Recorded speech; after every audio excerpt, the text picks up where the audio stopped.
Thank you. Right. Are we ready? Yeah.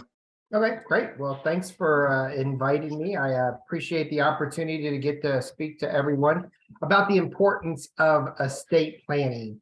Of course, we all know this is something that every family needs, but unfortunately, we all procrastinate on completing these documents. So tonight, we're going to talk a lot about what estate planning is, why we need these documents, and what happens if we don't have these documents, right? So let's get into it. Let me share my screen.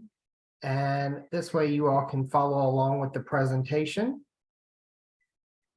And as the screen says, I think it says it all pretty much.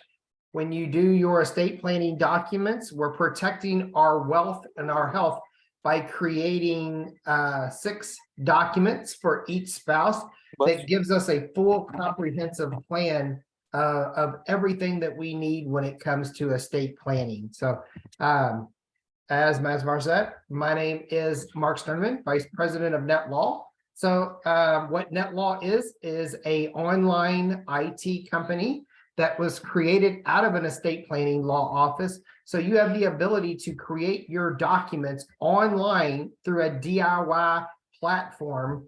Instead of going and spending a lot of money with attorneys, you can go and create your documents through our software. You go through, you run through, you answer all the questions, and when you're done, you print out, get your documents witnessed and notarized, and you have state-specific legal documents from an attorney. So what did we do at NetLaw? So the way that we started our company was back in 2012, we read a Bloomberg report from our law office that said that 60% of Americans do not have a will, and 90% does not have a full comprehensive plan set up for themselves.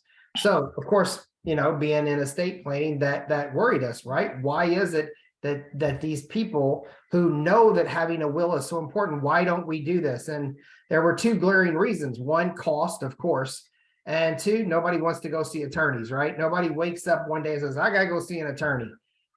So we said, okay, how do we solve both of those issues? And the easy answer, of course, was, well, let's just create a software. So we went out and we hired attorneys in all 50 states. And we have a lead attorney in each state that created our software. So each state has their own rules and regulations that we have to follow by law. Each state has their own laws for estate planning. That's why we had to go out and hire attorneys in every state. So no matter where you are in the country or where you move to later in life, you can use this platform to create your state-specific legal documents without the need of going to an attorney. We won the James Keene Award from the American Bar Association. So NetLaw is the only one in estate planning to win this award. And this award is given out each year to the company that has the best online delivery of legal documents. And I'll say that again. The best online delivery of legal documents. Again, we are the only ones in estate planning to win this award from the American Bar Association. So who hasn't won it? LegalZoom, Legal Shield, NetLaw, Trust and Will, Rocket Lawyer, all of these companies that spend a lot of money each year on advertising, they still haven't won this main award from the American Bar Association. So, you know, we hang our hats on that award every day. So when it comes to estate planning, excuse me, this is our premium probate avoidance package. This is our comprehensive plan. This is the thing that 90% of Americans don't have. They don't have all of these documents. And with this, you receive everything through our software. And everything that you see on this screen, you get for both spouses. So one plan covers both spouses. So both spouses get to create their full comprehensive plan through this network. And let's just run through these documents. I think pretty much we've all heard of these, but let's spend about 5 minutes and talk about why these documents are so important. And later on, we'll talk about, well, what happens if we don't have these documents? So of course, when we always think of estate planning, I think 2 words always pop up, right? Will and trust, right? Everybody's, do you have your will and trust? So we know that those are important, but they're also 2 documents that do 2 totally different things. So we're going to start with the will.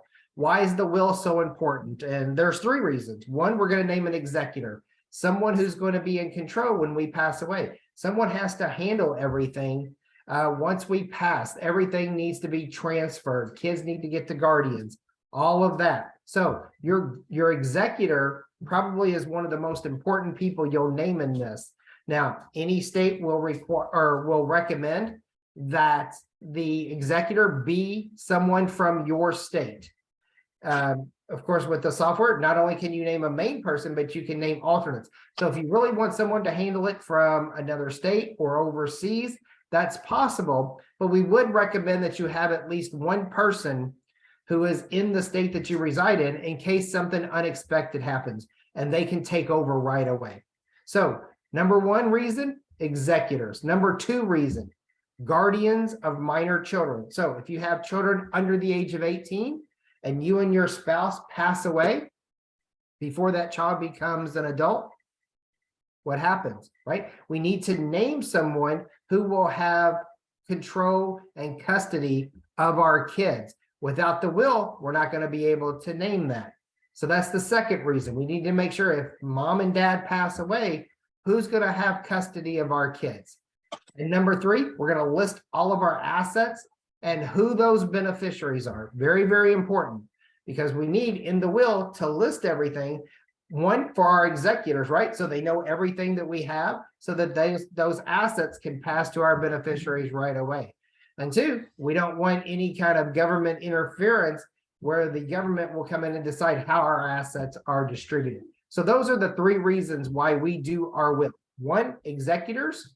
Two, guardians. And three, we're going to list those assets and who those beneficiaries are. Second line item is the children's trust. This is, we can spread the inheritance of our underage children out.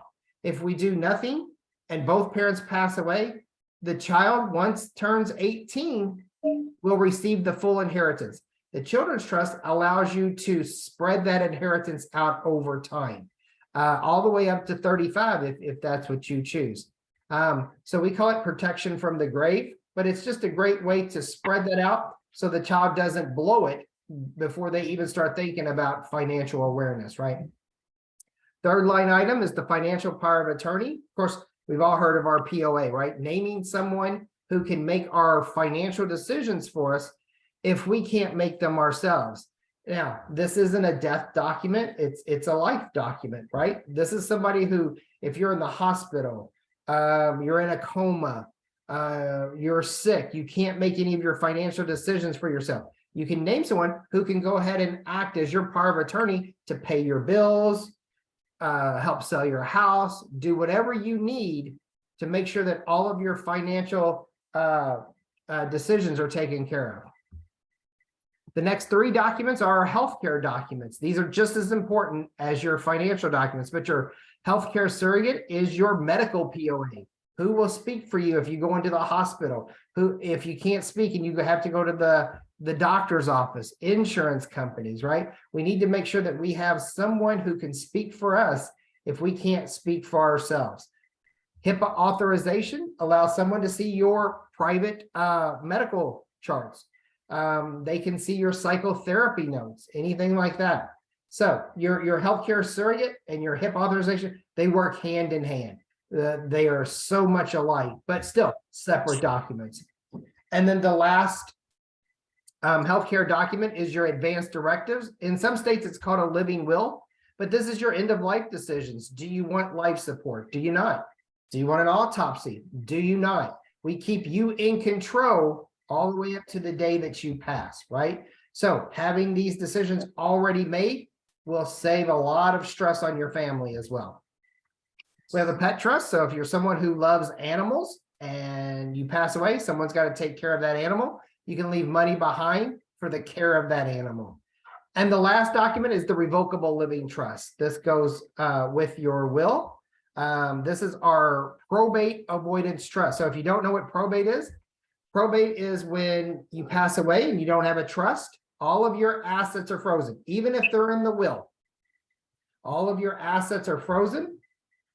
And that allows creditors time to make a claim on your estate. No assets can be distributed to your beneficiaries until probate is over. Now, most states have anywhere from 6 months to a year of time for creditors to come in and file a claim on your account. So right away, without a trust, your assets will be delayed in getting to the beneficiaries for at least 6 months. So making sure that we have the ability to create this trust and transfer our major assets into the name of the trust, out of our name and into the name of the trust, so that the trust owns these assets. The trust is private. This is how it passes to your beneficiaries without going through probate court. All these other documents are public documents. So having the ability to transfer out of our name our major assets, home, cars, boats, vacation homes, transferring the name of those assets into our trust so that when we pass, those assets pass to our beneficiaries right away. Even international property can be transferred into your U.S. trust. All of these documents are included for both husband and wife. You have 1 free year of maintenance. After that, if you want to continue, it's $8 a month. And we have a 7-day money back guarantee. Again, all of this for $600 is our price. In our law office, this program right here starts at $3,500. $600 covers both spouses. All of these documents are revocable. That means you can go in and change them at any time. And I made this slide to kind of give you a reason of why you would ever need to change your documents in the first place. I'm not going to go through all of these, of course, but I mean, you can look at these and kind of see why you would need to change your documents as you go through life, right? Birth of a child, you have a grandchild, you want to add them into your will, of course, right? What if you move to a new state, right? Each state has their own rules and regulations that we have to follow. Best thing is you don't have to start all over. You can just log into your account, change your address, and the system will pull up that new state's documents.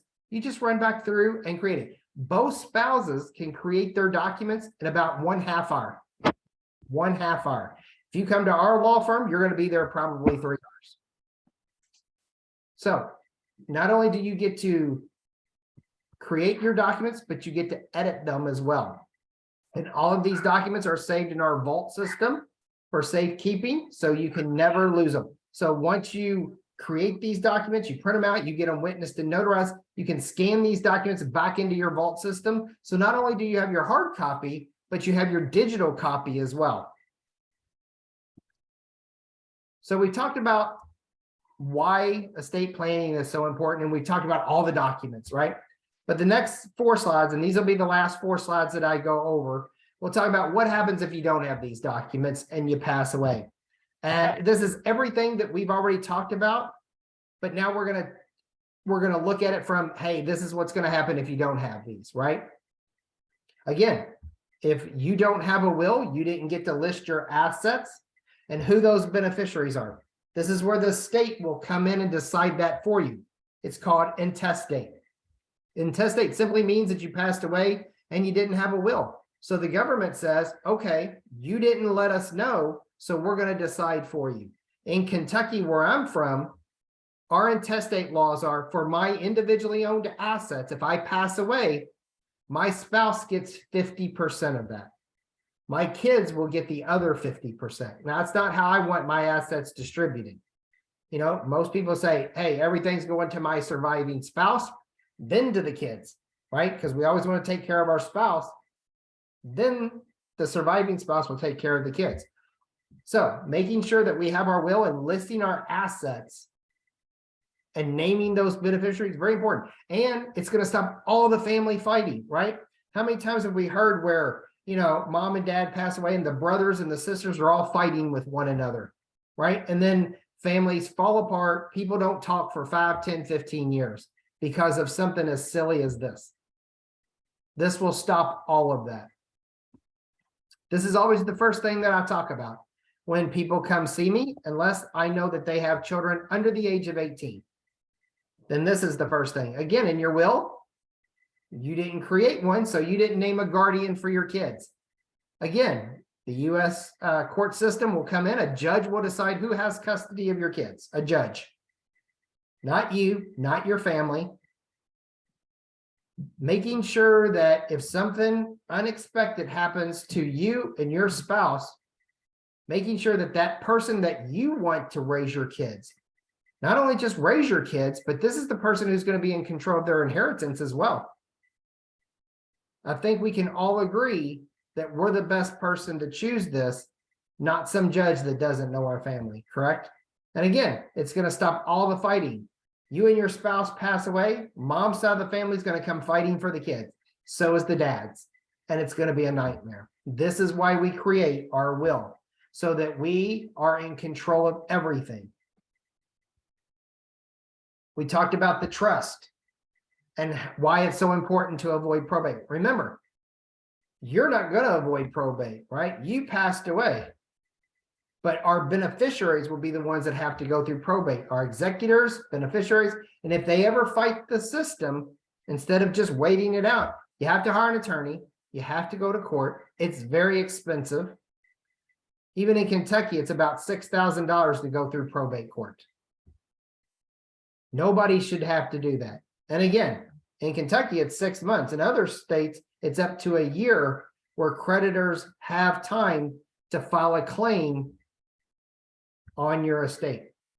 So making sure that we have that trust is so important. So nobody has to go through probate court. And the medical decisions. If you ever go to the hospital for an overnight stay, you'll go through registration. They're going to ask you 3 things. I need to see your license, your insurance card, and do you have an advance directive? Remember, that's your end of life decision. They're asking you, hey, if something happens to you while you're in here, what do you want us to do? 90% of people don't have this document. It is important. And you're staying in control, right? Your kids don't need to make this decision if something happens, right? Pulling the plug, what kind of support that you need, because you know there's going to be some kids that think one way, some kids that think the other, and you don't want them to start fighting over there. It's already a stressful situation enough. So having the person that can speak for you and having your advance directives just as important as having those financial decisions. So this is NetLaw 101. This is why we need estate planning. We've created this software so you can do a question and answer run through of all of the documents. Again, it takes about a half hour. We have a full customer service department that can help you if you have any questions. You're not alone in this. But just make sure that you do this, because this is the time. You know, 60% of Americans don't have a will. This is one statistic we don't want to be in. We want to make sure that everything is covered. Let me turn it back over. And if there's any questions that anybody has, I would be more than happy to answer those. Yeah, thank you, Mark. We have I think few people have questions. Yeah, if anybody wants to answer the question at this point, please unmute yourself and ask. Mark will be able to answer. Hey, Mark. This is Madan here. Yeah. So you have a question. So for on this will writing to my understanding, based on what we have gone through now, so it is like there are 3 separate entities or people. One is executor, and the other one is guardian. The third one is trust. Trustees, correct. Trustees. So what exactly the executor will do? The executor is in charge of everything in the will. So anything in the will, they will make sure that all of those assets get passed to your beneficiaries. The executors will also be the ones that make sure that the kids get to any guardians if you have children under the age of 18. Okay. So your executor will also pay all of your bills, pay your taxes, file any documentation with the court system. They'll do all of that. The trustees will be the one that handles everything in the trust. Okay. So we have whom we can select from our side? Is it only the guardian, or no? You will name all of these people. All of these people. You'll list all of them. let's say, I would like to have my one of my intimate close friend as a guardian, right? Yeah, sure. So can we have I mean, can he be the executor also? Yeah, he can. Absolutely. If you want everybody to be the same person, I've seen it where there's only 3 people. They use the same 3 people for everything. But then again, I've seen other people have 10 people. One person has 1 row, another person has another row. So it's totally up to you. Oh, you mean the friend can do the trustee role as well? Sure. If you want it. Usually you're the trustee of your account for as long as you're alive. And then you can name your friend as successor trustee. So when you pass away, he'll be able to handle everything. Okay. But the key thing, I think, Mark, if they become a trustee, the successor trustee, then they will have the full control of the trust, right? Once he passes away, not until. Okay. So the successor trustee and the executor, is there any difference in that case? Well, the executor does a lot more work. The trustee just handles any asset that's in the trust, and it's usually just the house. They'll get the house to the beneficiaries. That's it. But the Okay, so executor will handle all other rows, everything that needs to be paid, anything that needs to go through the court system. The executor will handle all of that. Your executor will handle 90% of everything that needs to be done. okay, so in this case, since there is a successor trustee, as in the Madan's example, like as he mentioned, if there is a successor trustee, then the executor is not required, right? Because the successor trustee will take over the trust and he can do all the activities, right? Well, the successor trustee will only handle an item that is in the trust. That's it. Okay. Your executor, you need an executor because that's the person who's going to handle all the bills, the creditors, any assets that were not in the trust, they need to get over to the beneficiaries. So yeah, if you're saying, do you need an executor and a trustee? Yes, you need both. So generally, like what would be your recommendation in terms of choosing the executor and Well, it's totally up to you. I can't make any, the only thing is they need to be over the age of 18. I don't know your family. So you would need to, knowing this information that I just said to you, you have to sit and think about it. Who's the best person that can handle this, right? It has to be someone who is diligent, has time to do this. And probably usually it's, your loved ones. It's either your wife, your brothers and sisters, adult children. That's usually what people pick.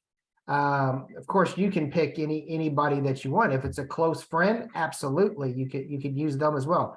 But it needs to be someone who is diligent and can take the time to make sure that everything gets handled when you pass away.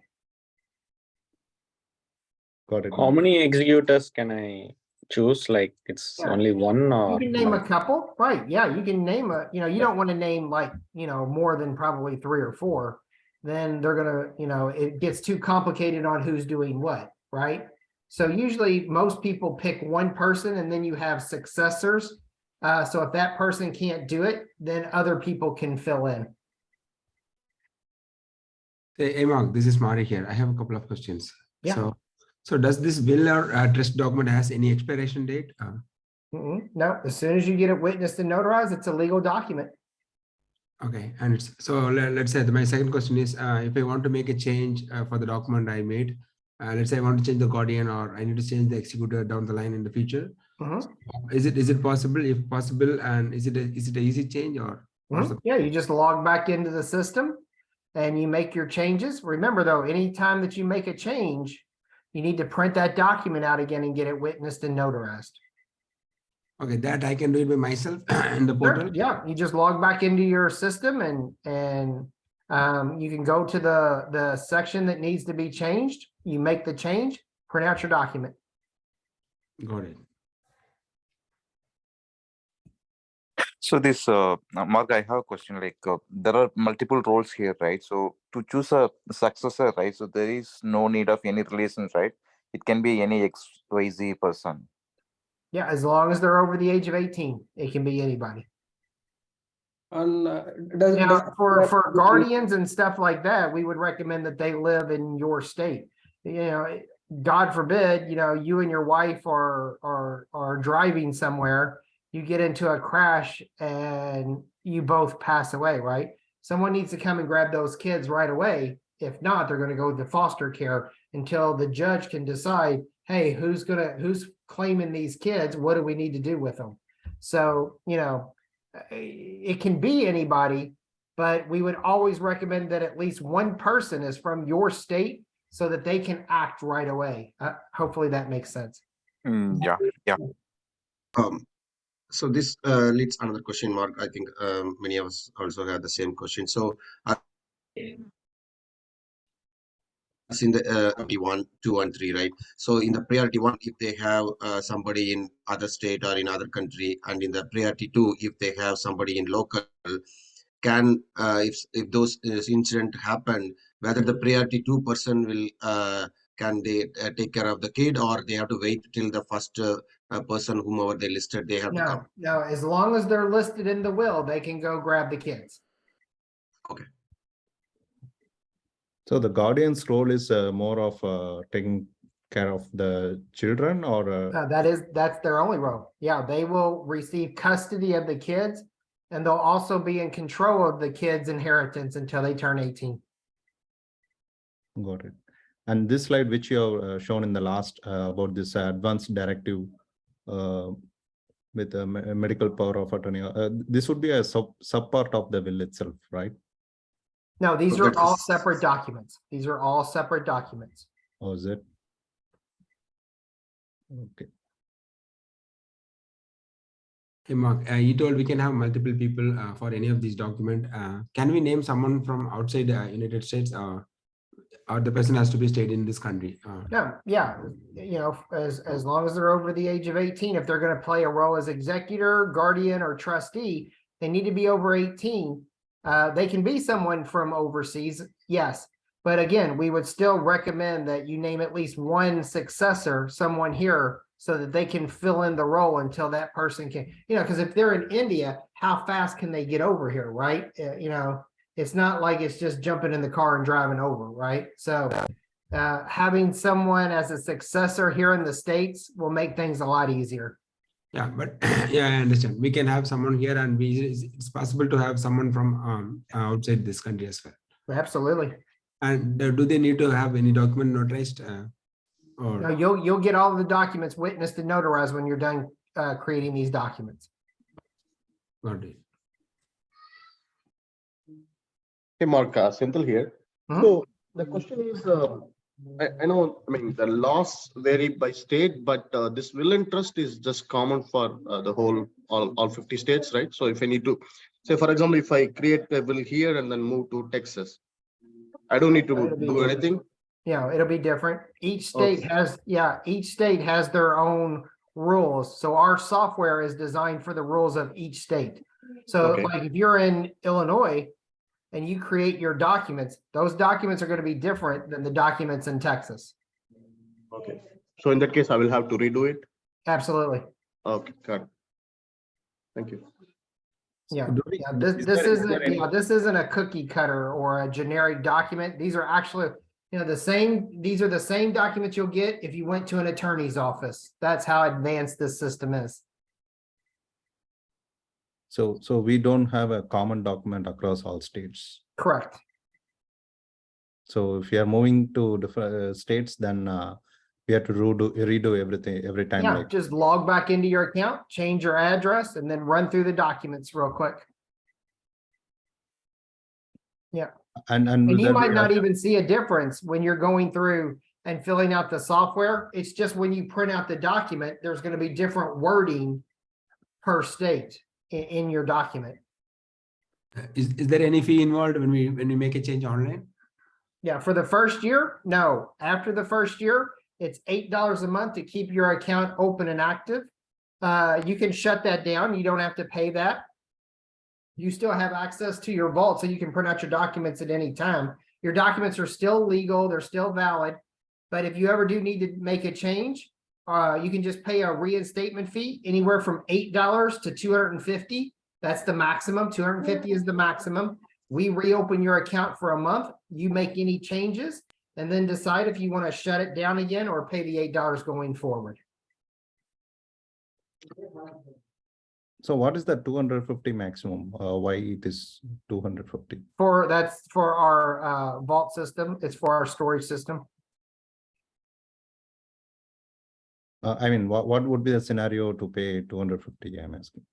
If you stop paying, if you don't pay the $8 after the first year, and then let's say your guardian, you fall out of favor with them, or they move to a different state, or they go back to India, well, you need to add somebody else back in there, right? So you would need to change your documents.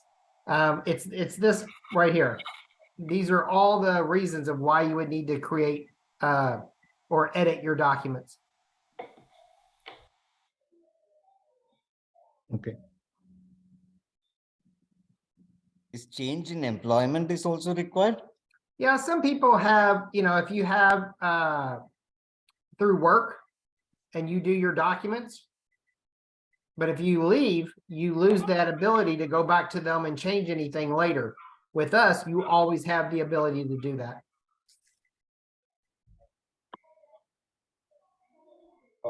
Mark, there's a question in the chat, like how many trustees can one have for a will? I mean, basically the question is how many trustees? Yeah, you're always the trustee of your account, but if you want to add other people, you can. But remember, you're going to have successors as well. So I wouldn't go, for mine, in my trust, it was me and my wife, and that's it. Then I have 3 successors. Yeah, because if they have, but you don't want to name like 10 people because that becomes a mess. Yeah, and if they have multiple people, and if they want to bring any of the accounts or anything, then it will become a problem. Right. Yeah. And one more question, Mark, if they have a property outside of their current resident state, they can include that as well in the. Absolutely. You can just do a deed transfer from the county that the property resides in, even if it's in a different state, into your U.S. trust. And we have a inside your vault system, we have a funding instruction sheet that you can follow on how to fund your assets into your trust. Or you can call us and we can help you explain it. Yeah, and NetLaw is the only place they can add any of if they have multiple properties in multiple states, they can add all the properties in a single time. Right, and you just need one will and trust. Correct. So if there are 2 executors that I assign, and so for example, who has the rights out of those 2? They would have to agree. Yeah, if you're naming 2, they would have to agree. If you name 3, it would be a majority. Okay, so both have to agree to transfer any assets to my beneficiary. Correct. Oh, okay. Well, they don't have to agree. You're just listing them as executors. If you're listing an asset and a beneficiary, they have to get that asset to that beneficiary. But what happens is somebody's going to say, oh, you do this, you do that. So even numbers are bad. I like odd numbers. Yeah, Mark, as the extension of that question, executor, if they have 2 executor, number 1 and number 2, but if the number 1, it's no priority. What you mentioned is if they have 1, 2, and 3 executors, if number 2 is not agreeing, but still if number 1 is doing, number 2 and 3 is not agreeing, but number 1 executor wants to do certain thing, still he can do it, right? Because he's the number 1. Not as a main person. As your successors, you can list multiple people in order. So first person, second person, then third person. That's the order of who's in charge. That would be for your successors. But as your main people, if you list 2 people, they need to agree. Okay. One more question is like, in case if they have a property listed and then they sold that property, do they need to remove from the will and trust, or it can just stay? They don't need to make any updates because it's Yeah, I would already. remove it. I would remove it because if, it gets confusing for your executors if they look in your will and you say that you own this house, they're going to do a lot of work trying to go get that house to be moved to a beneficiary that's not your house. So yeah, you want to keep your documents up to date as much as possible.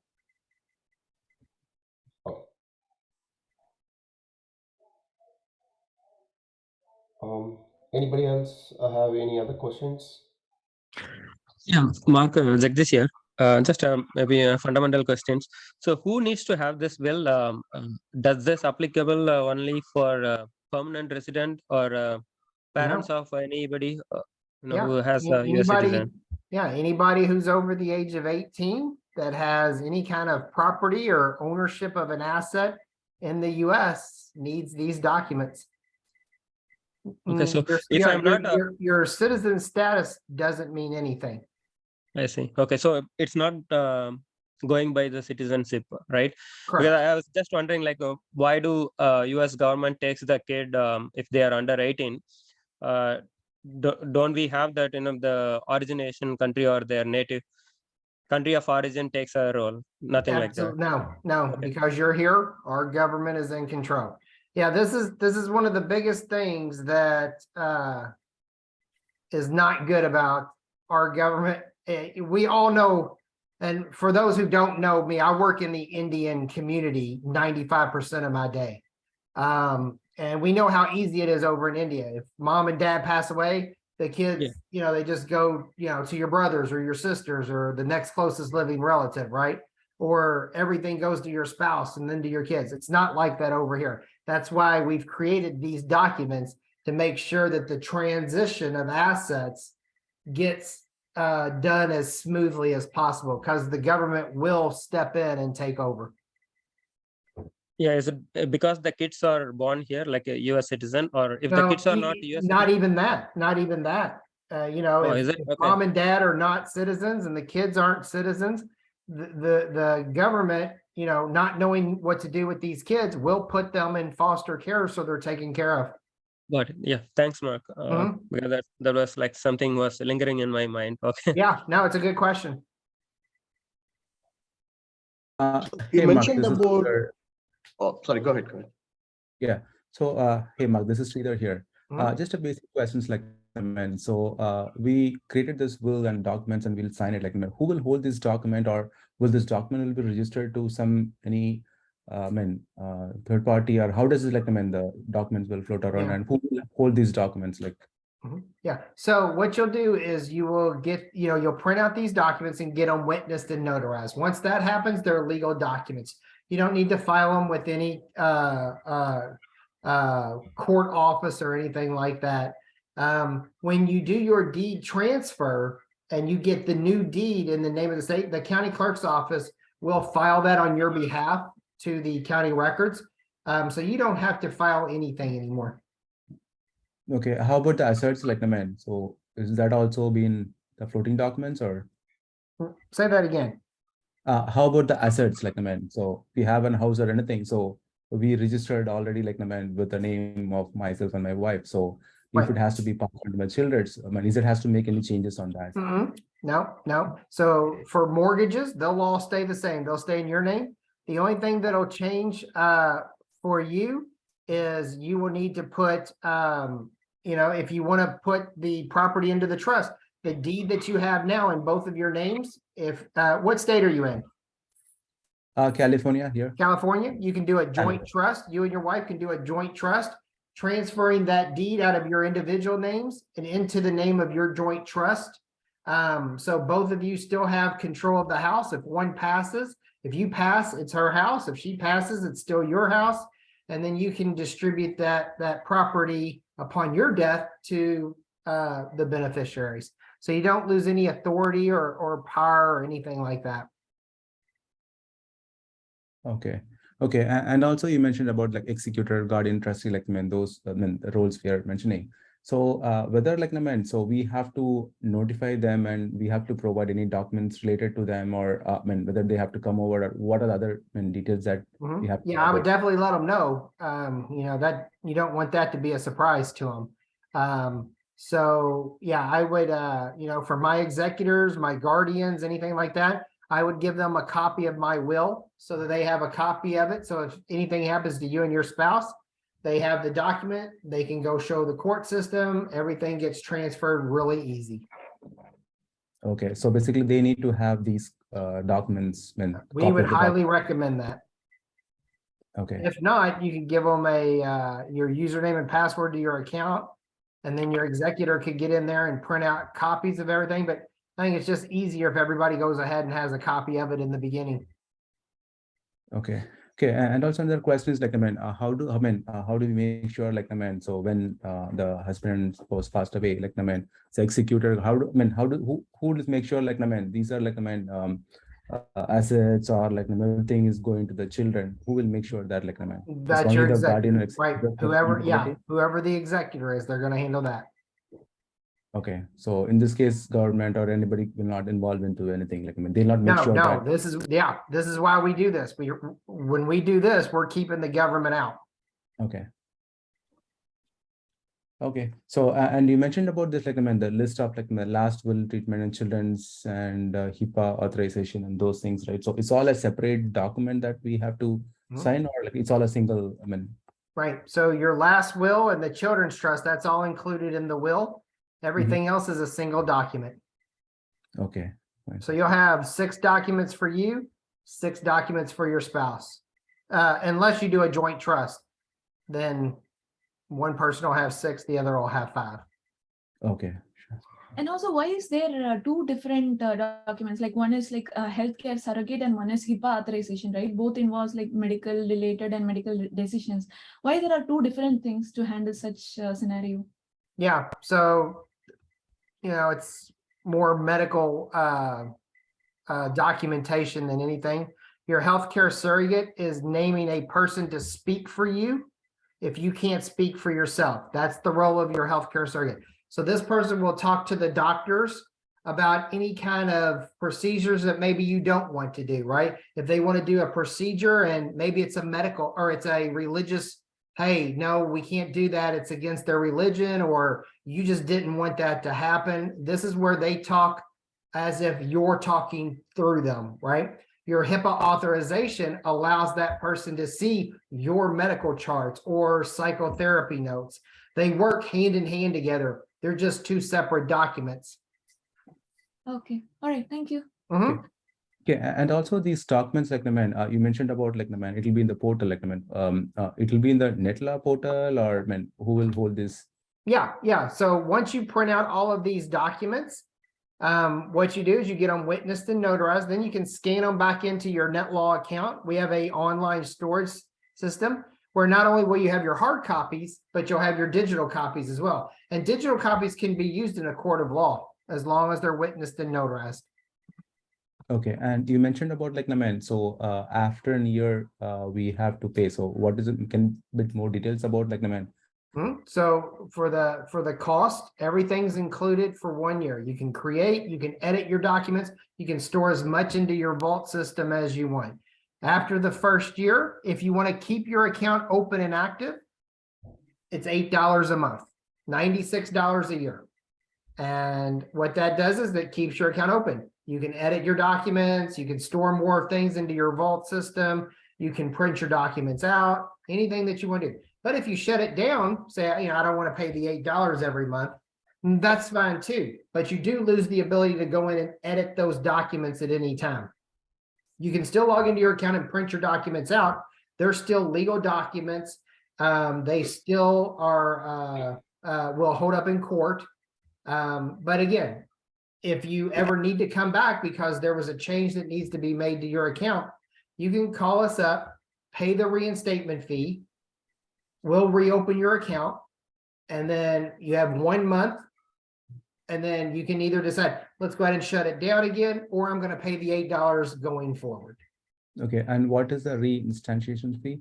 Yeah, so it's anywhere from $8 to $250. What we do is we charge $8 a month for however many months your account was closed, but we cap that fee at $250. So if it's 10 years, you're only going to pay $250. If it was 2 months, you'd pay $16. Okay, and yeah, we have to maintain this account only if you want to do any modifications. Like when let's say we create a document in the 1 year, and after 5 years. So if you want to still have to make a modifications, we still have to come back to you and do the modifications, or yeah, because we would have to reopen the account. okay. Okay, yeah, thanks. The good thing is all of your documents are still there. You didn't lose anything. We didn't delete your documents out, right? Your documents are there. That all of the software is there with all of your answers in it. So you're not going to lose any information. Okay. Mark, what are the assets needs to be declared in the will and trust? Can you explain about that? Yeah, I like to list everything. I'm a big proponent of that. Not like furniture or dishes or anything like that, but anything that has value, jewelry, gold, life insurance, 401ks. I look at the will as a listing document. And for my executors, I want to make it as easy as possible. When I pass away and they pull out my will, here's everything that I have, and here's the beneficiaries. So that it's kind of like a checklist where they can go down, okay, I took care of the first one, I took care of the second one, I took care of the third. So nothing gets skipped. You could be as diligent as you want, or you could just say, I don't want to list anything. I can just leave everything to my wife and then to my kids and not list anything. But I don't like doing it that way. Okay. Mark, one more question. So once they having the trust and without having the trust, is there any difference for the lawsuit, or if somebody is doing a lawsuit against a family and if they have the asset in the trust, will there is any advantage? Yeah, well, remember, we create the trust and we transfer those assets into the trust so that when we pass, our assets get distributed to our beneficiaries. They don't go through probate court, sit there for 6 months to a year, then get passed to our beneficiaries. That's why we create the trust. How fast do you want your assets distributed to your beneficiaries? That's what you have to ask yourself. If it doesn't matter to you, then you don't need a trust. You can just put everything in through the will, list out all the beneficiaries, and they will get passed in time. But if you want everything to pass right away, like I think most people do, then you would create the trust and transfer those major assets over. But still, the lawsuit of that family will be still remain, right? If there is any other lawsuits on that family, whether they have the property in the trust or not, still they have to it can go to the beneficiaries, but still it will be there. They have to deal with that. Oh yeah. So if there's lawsuits or anything like that, yeah, this isn't going to protect you from that. That's an asset protection trust that you can get from any attorney. This is just making sure that your assets get distributed to your beneficiaries upon your death. Okay. So, and the question in here, so you mentioned about listing 401ks, all the financial stuff. So in that case, you just have to mention it's like 401k and bank account, something like that, or you do have to provide any other details? No, like, in mine, I put that I have a Bank of America checking account, and I put the last 4 digits of the account number. I put that I have a Bank of America savings account and put the last 4 of that in. And then you just name your beneficiaries. And you can even split it up. If you have 2 kids, you can do 50%, 50%, just create 2 line items. Okay. Or Mark, the other way is like they can call the bank and make the beneficiary as the trust, right? Yeah, that's always a good idea. You can always put a named beneficiary on your bank account, and then you don't have to worry about transferring your bank account into the trust. Anything with a named beneficiary avoids probate automatically, like life insurance, 401ks, bank accounts that have named beneficiaries. All that will pass right away. Okay. But I still like listing those in the will because it's the checking right? It's listing everything that we have, so nobody misses anything. Got it. Thank you. All right. Couple more questions and I have to jump off. Hey, Mark, my employer, they have, I have enrolled with what is it? MetLife legal plan. Yeah. So will you cover or you are part of the coverage for MetLife? No, we don't do employee benefits, but what we've seen is, do your comparison on that, because a lot of times you won't receive the trust in an employee benefit package. So see what documents you're actually getting. And if you want to do ours, usually what happens is you can go to your HR department and say, I have another option for estate planning. If I get you a receipt, will you reimburse me? And a lot of times they'll say yes. But of course, check with your HR department before you do anything. Okay, so I have to check. Yeah, I would check. One, I would check to see all the documents that you're getting. You're not getting all of these documents in an employee benefit. Usually it's not the trust, because that is the most expensive document in a law office. Our trust runs about $2,000 just by itself. So usually they don't give that away. You just get like the will and the POA and like maybe a healthcare surrogate or something like that. But check what you get, and then we can go from there. Yeah, Madan, you can connect with me. Like we can discuss once you check with your benefits. Sure, Mahesh. So which one? The trust he said, right? The trust is that listed in this? Yeah, it's right here. The revocable living trust. Oh, this one. Okay. Got it. Thanks. Yeah.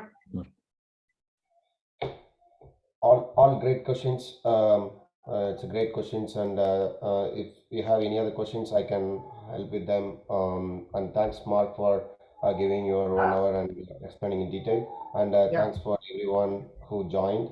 And hope everybody understand the importance of having this document. I can work with any of you. If you have any other questions, please reach out to me. And thank you, everyone. Thank you, Mark. Thank you. And yeah, thanks everybody for joining. I appreciate it. Thanks. Mahesh, you will be sharing the slide? There is no specific slide to be shared, but I can answer. We can have a separate call if you have any specific questions. Okay. Okay. So is this session recorded? Yeah, I have. It's been recorded, but yeah, I can share with you the link. Okay. Thank you. Thank you.